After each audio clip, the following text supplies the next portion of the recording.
I like Poppyfrost. I know she's kind of a weird character that's been mentioned a lot in my videos lately, kind of offhand. You'll probably notice this started happening around the time I was finishing up my I Spoil reread of Power of Three. She wasn't really in the forefront of my attention before that point. And honestly, it's kind of weird that I would be focusing on this character because she isn't relevant in any modern books. She's mentioned maybe like 5 or 6 times in all of the recent ones, and it's always like as a background character going, yeah, we should do this. I agree. Like she's not even having any real opinions of her own. She's just kind of there. Much like all other Warrior Cats background characters, though, none of them have anything going through their little heads. But if you go back to Power of Three when she was an apprentice, and Omen of the Stars when she was a queen, she actually has a lot more going for her than a lot of other Warrior Cats background characters do. Now, I'm not super into Power of Three. It's honestly kind of slow, not as impossibly slow as the back half of the New Prophecy, but at least that sort of had a narrative. Power of Three is 6 meandering books that have very little to do with each other when we're not talking about soul, and despite everything, it struggles to characterize even its main characters consistently. But I'll let somebody else talk about how questionable it is. I'm not really here to praise or insult Power of Three, I'm just kind of talking about this one cat. Something that Power of Three gives us, character-wise, is Sorreltail's litter of slightly older kids, each of which, on some level, interact with the main characters. Lightly, Lionpaw and Honeypaw are close, or at least implied to have once been close. Hollyleaf is friends with Cinderheart, and Poppypaw, meanwhile, only really interacts highly with Jaypaw. When he's newly apprenticed, she seems to take more interest in him than her sisters do.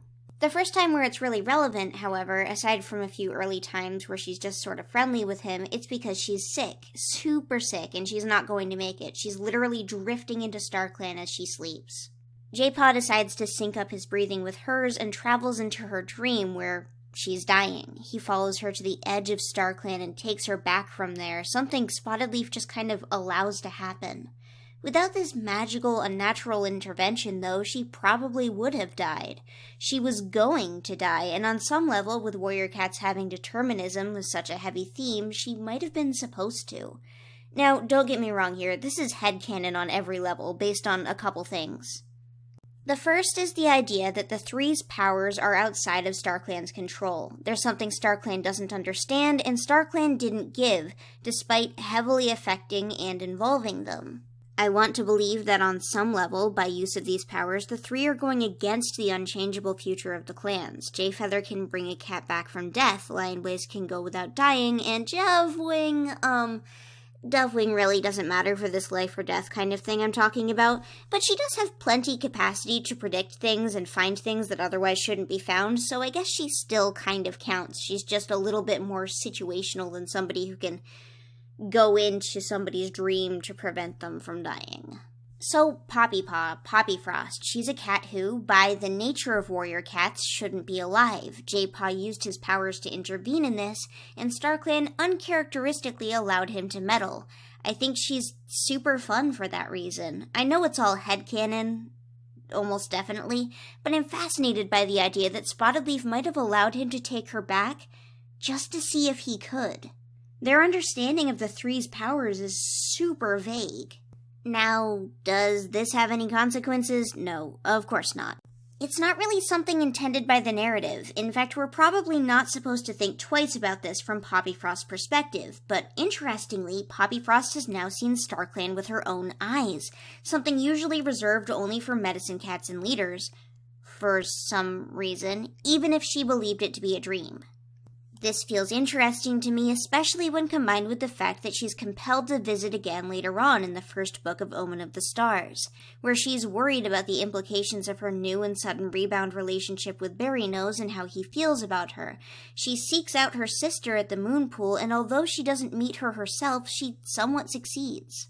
I like the idea of her being drawn back, or at least knowing enough about StarClan's existence, being convinced enough that she can contact them, and coming super close to death each time that she visits, only in each situation to be saved by an outside force, and Jayfeather, I guess. Jayfeather is there both times.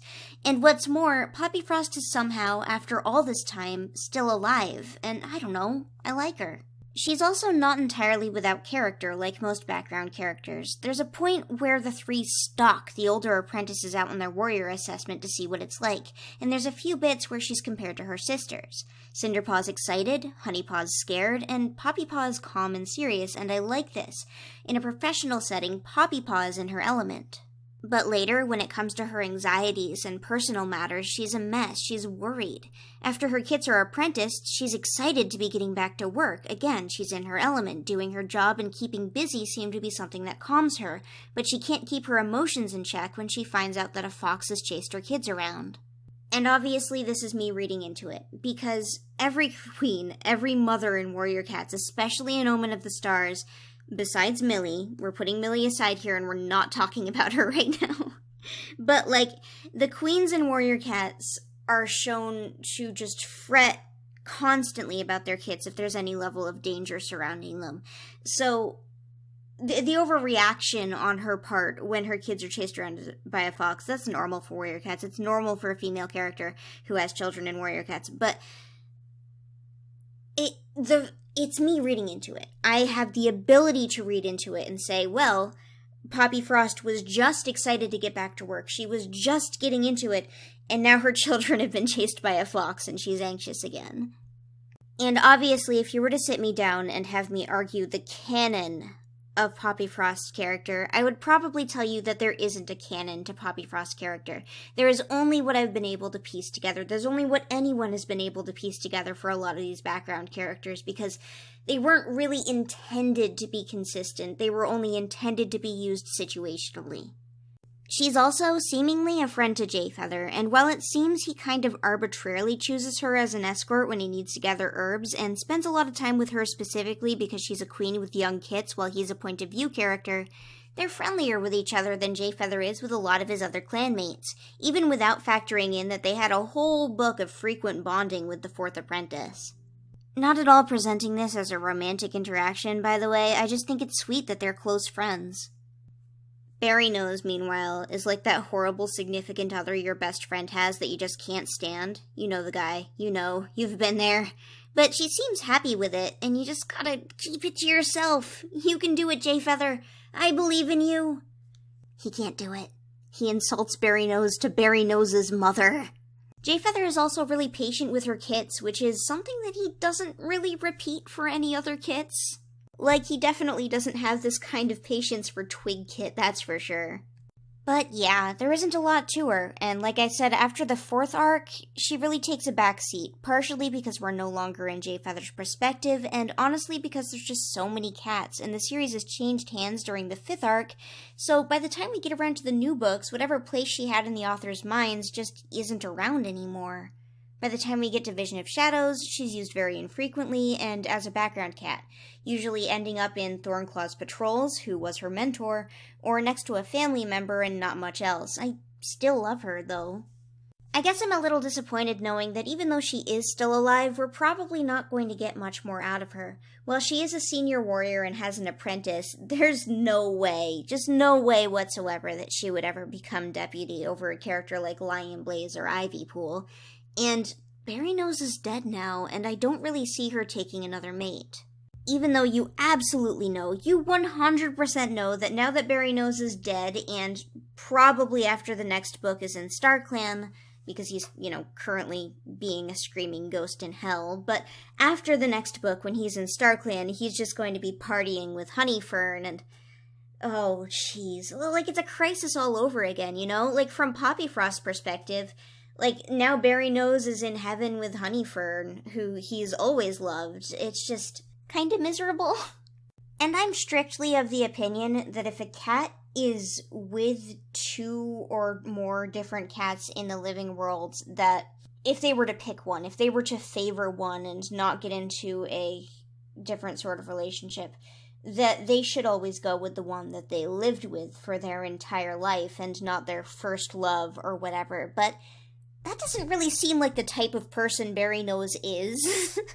Like, it just, even in my mind where, like, yeah, Graystripe will go to heaven and then, like, he'll just be with both Silverstream and Millie and it'll be fine.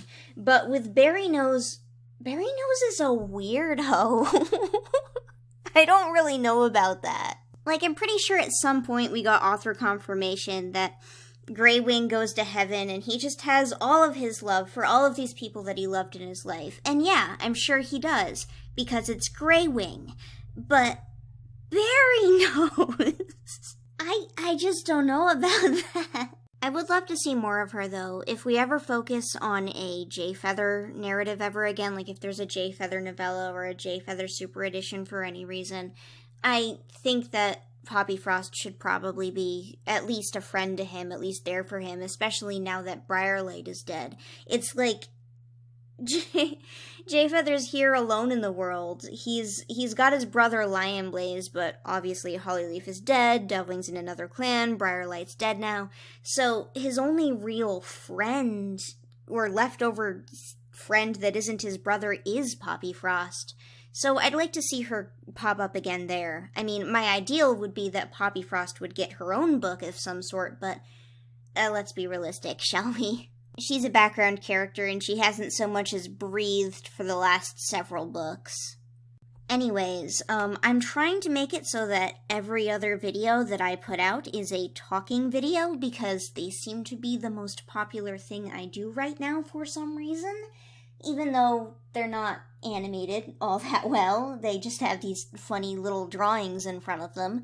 But anyway, I'm trying to do these every other week nowadays, so if you have any characters that you specifically want me to talk about, because honestly at this point I could probably talk for 10 minutes about basically any given character. So if you have characters that you really want me to talk about, please comment them in the comments section and upvote the ones that you want to see, and I'll try to get through them. It might be fun, you know, just a little bit of a community polling, but using my comment section to see who you guys want me to talk about.